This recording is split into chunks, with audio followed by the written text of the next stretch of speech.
Good morning, students. Myself Kamal Nath, and I welcome you all in your class of English.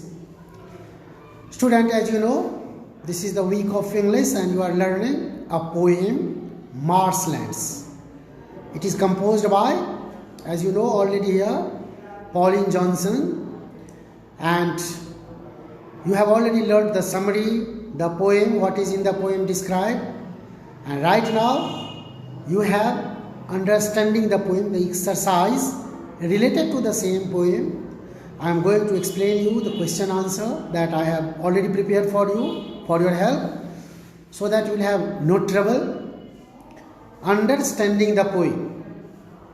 The speaker refers to the edge of the sky as its lip. Why has she describes the lip as sun lost? How has it lost the sun? This is the question. The answer will be the poetess has described the lip as sun lost because the sun does not appear now in the horizon at the brim. The brim is what? The line where the horizon seems to meet the earth's surface. So now the sun is not seen. The sky has lost its sun. The sky has lost its sun because the sun has dipped in the water of the marshland. The sun has set. It is time of dusk and the sun has set. So the sun has disappeared. And the poetess is describing in the poetic language, the sun has dipped in the water, on the surface of the water of the marsh. And so it is not appearing now. What does the sun lost lip meeting the brim of the marsh look like? The sun lost lip meeting the brim looks like as if at any moment it could break open and a storm. The edges of the blue or more likely grey are tinged with yellow. You can see the scene only of the poem where the sky seems to meet the water of the marsh. What is the marsh look like? Large cups of gold. What in the marsh look like? Large cups of gold. Can you explain why they have been described like that?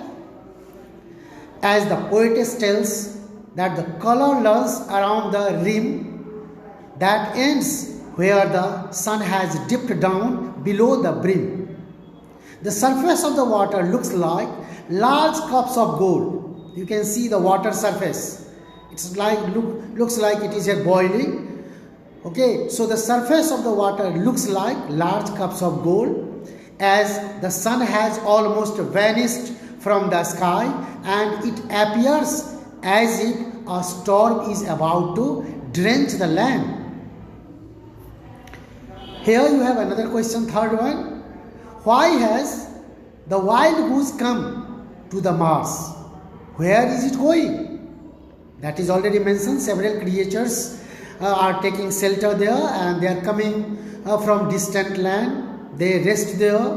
Many of them come here to find food. This is also there, the place where so many creatures exist and they live.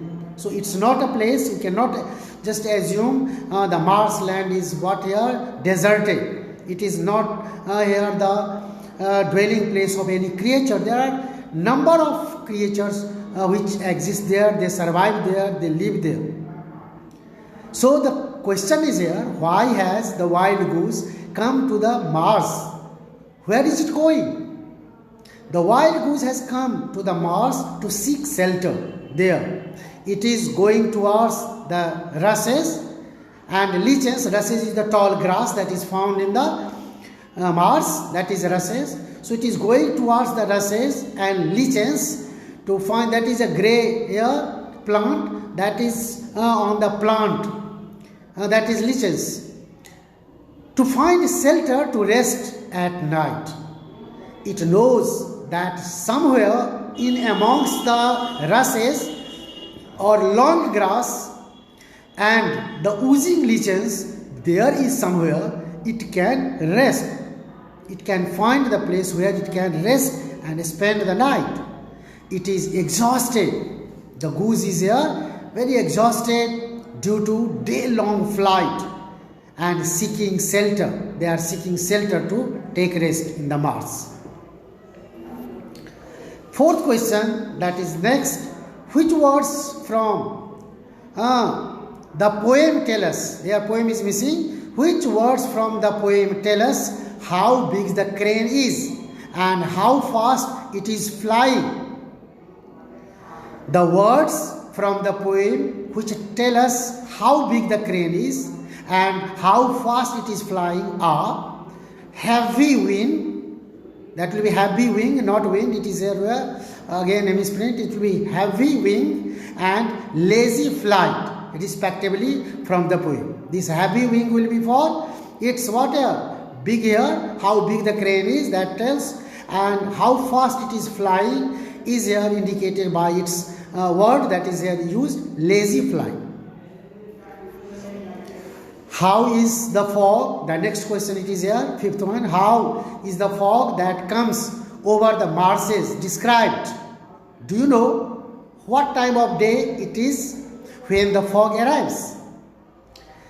In the last couplet, the poetess tells that silence is spread over the sledges.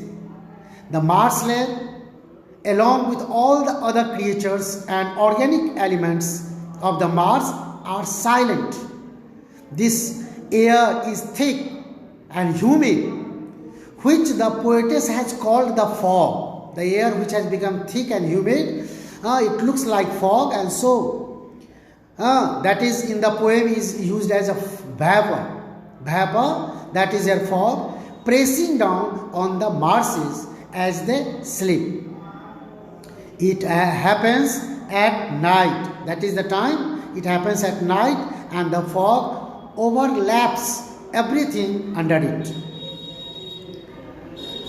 You have next question 6. The poem describes what the marshes are like during a shift in time in the day. What time is this?